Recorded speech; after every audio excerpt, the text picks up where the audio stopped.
वही देता है ना। आपने कहा कि मेरे बहुत जोर से पेट में दर्द हो रहा है, डॉक्टर साहब मुझे एक टेबलेट दो या इंजेक्शन लगाओ। उसने तुरंत इंजेक्शन लगाया, टेबलेट दी, आपके पेट में दुखता तुरंत बंद हो गया। ऐसी शक्ति यदि डॉक्टर के पास है तो सदगुरु के पास तो कुछ ना कुछ और नया होगा ना, अच्छा होगा ना।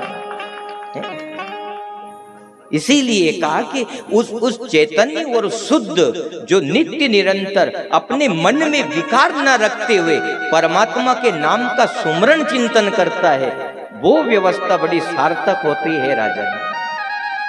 अब आप भी थोड़ा विचार करना, यहाँ बैठे जितने भी, ऐसा विचार करना कि मेरा मन कब शुद्ध और पवित्र हो। देखो राजा जनक राज्य की व्यवस्था संभालते थे, बड़ा आदमी थे ना, जिनके यहाँ सीता माँ जन्मी, जिनके यहाँ राम जी जमाई बन के गया। एक राजा आदमी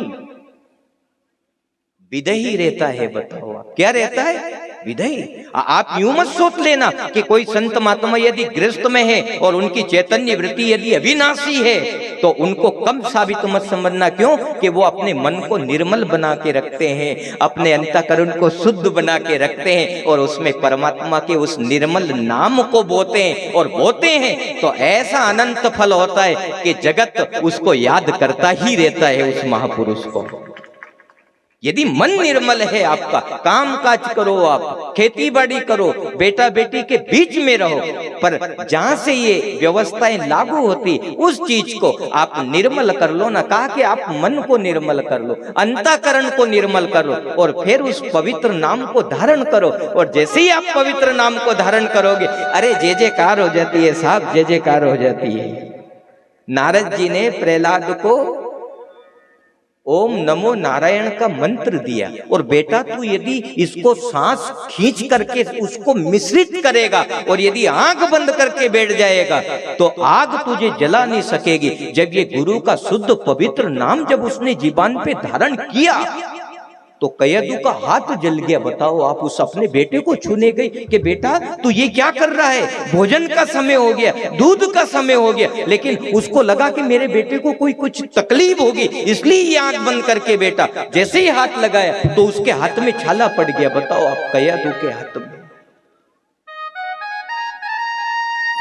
गुरुवाणी क्या नहीं कर सकती, आपकी लालसा प्रबल होना चाहिए, आपकी जिज्ञासा प्रबल होना चाहिए कि बस मैं उसी को लूंगा।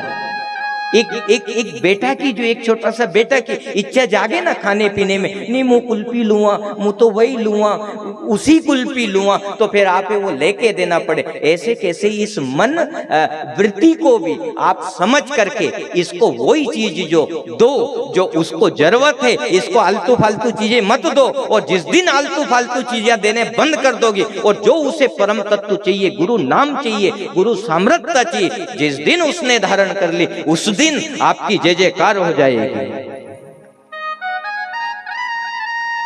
राजा परीक्षित का मन भी दौड़ा कि मैं भी बस इस परम तत्व का धारण करूंगा और मैं गुरु की इच्छा में जीऊंगा, बस जो गुरु कहेंगे उस इच्छा में मैं जीने की कोशिश करूंगा। राजन, आज पूर्णाहुति की बेला है, सप्तम दिवस है श्रीमद् भागवत का, और मैं जो मूल स्वरूप लेकर के आया था तेरे बीच में, चाहे भले तू मुझे समझ नहीं पाया कि मैं कौन हूं,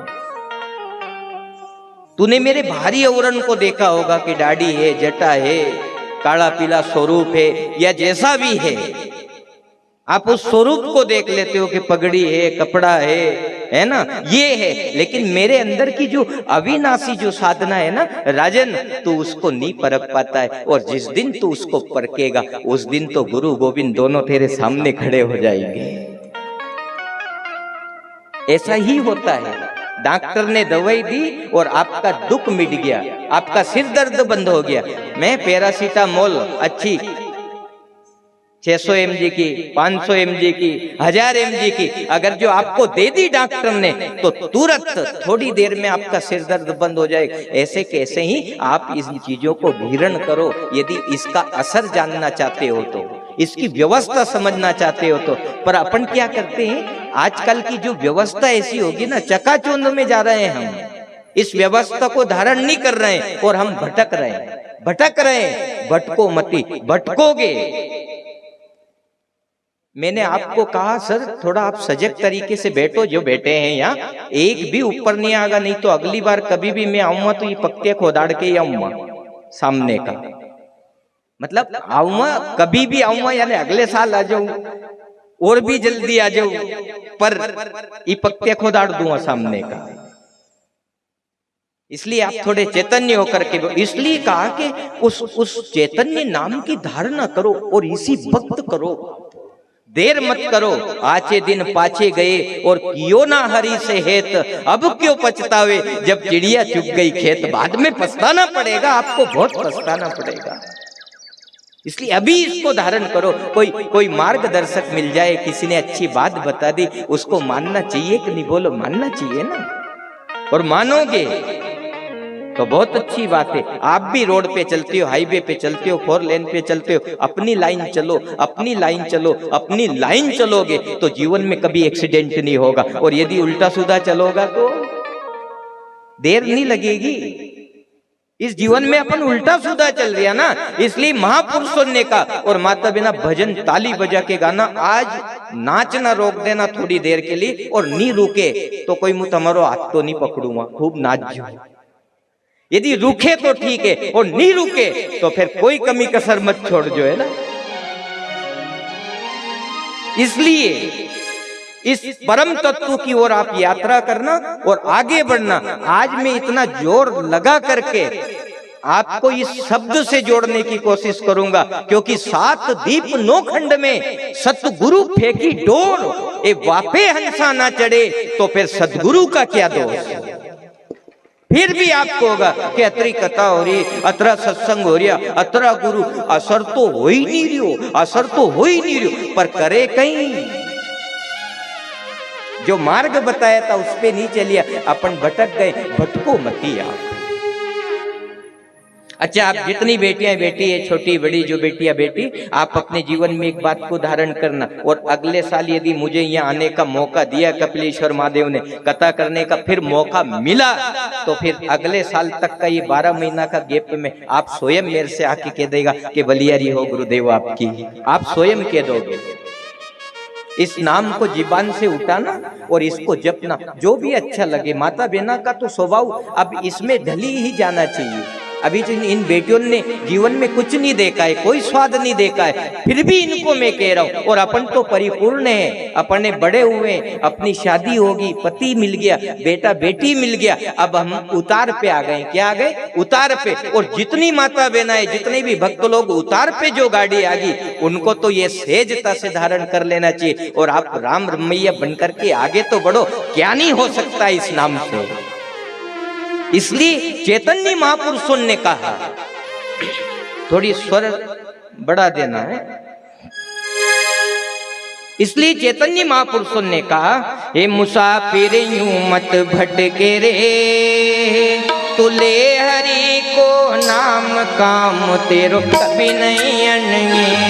मुसाफिर यूं भटके रे, मुसाफिर यूं भटके रे, ले हरि को नाम काम तेरो कब नहीं अटके रे। मुसाफिर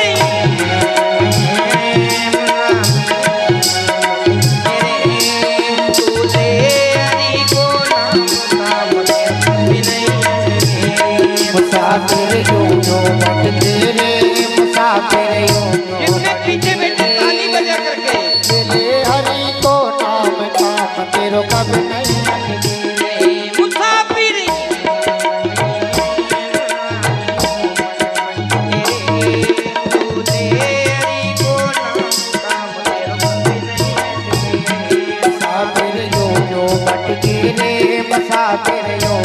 भटके रे, ले हरि को नाम काम तेरो कभी नहीं अटके रे। कभी गर्भ में उल्टा लटके, कभी भंवर में भटके, कभी नरक में उल्टा लटके, कभी भंवर में भटके, कभी गर्भ में उल्टा लटके, कभी भंवर में भटके, कभी नरक में उल्टा भटके, कभी भंवर में भटके, कभी बेदर्दी में गोटियां खाए, कभी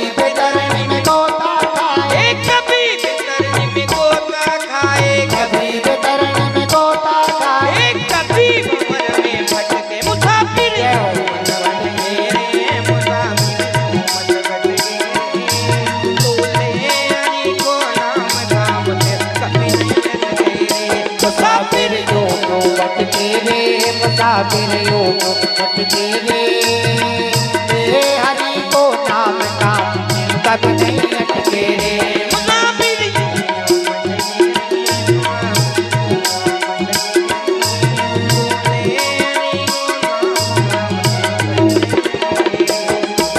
योग भटके रे, मुसाफिर योग भटके रे, ले हरि को नाम काम फिर कभी नहीं अटके रे।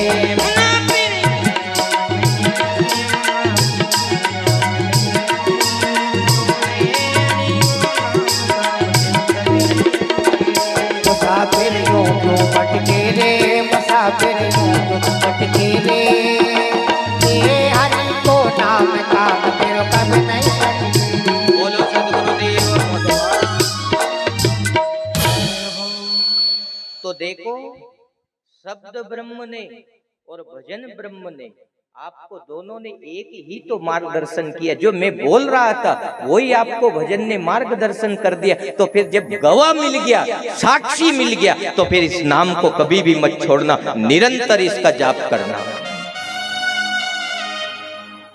प्रकाश कर देगा, उजाला कर देगा। अच्छा, सुबह से वातावरण कैसा था? ठठुरने जैसा था कि नहीं? बादल हो रहा था, असो लग रही तो कि कहीं पानी नहीं पड़वा लग जाए। पर जैसे ही आपने चढ़ाई करी, सृष्टि हार गई लेकिन भगवान का भगत नहीं हारिया। बताओ, प्रकाश कर दिया उसने, कर दिया कर।